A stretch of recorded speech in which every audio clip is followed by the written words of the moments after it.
দুনিয়া সাক্ষী।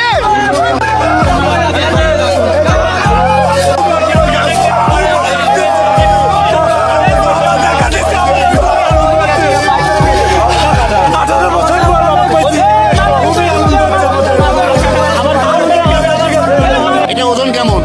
ওজন অনেক, বাবাজির অনেক ওজন। ডুব দিয়ে এই বছরে ধরতে পারছি বাবাজিকে। কিভাবে বুঝতে পারছিলেন? ডুব দিয়ে বুঝতে পারছি বাবাজি আমার হাতে চলে আইছে, কিন্তু প্রথম ডুবেই পাওয়া গেছে। এটা ওজন কেমন? ওজন অনেক, বাবাজির অনেক ওজন, তা তুলনামূলক। এই গাছকে বাবাজি বলছো কেন? বাবাজি গাছকে বাবাজি বলছো কেন বলছো? এদের মহাদেব, এই গাছটা এই গাছ আমাদের। 18 বছর বাদ পাইছি। আপনি তো কান্নাকাটি করছেন। আল্লাহ না থাকলে কি হবে তো ভাই? 18 বছর পর এই গাছ জীবনে দেখতে আসি নাই। এই 18 বছর পরে আজকে এই গাছ পেলাম। বাবা বলে না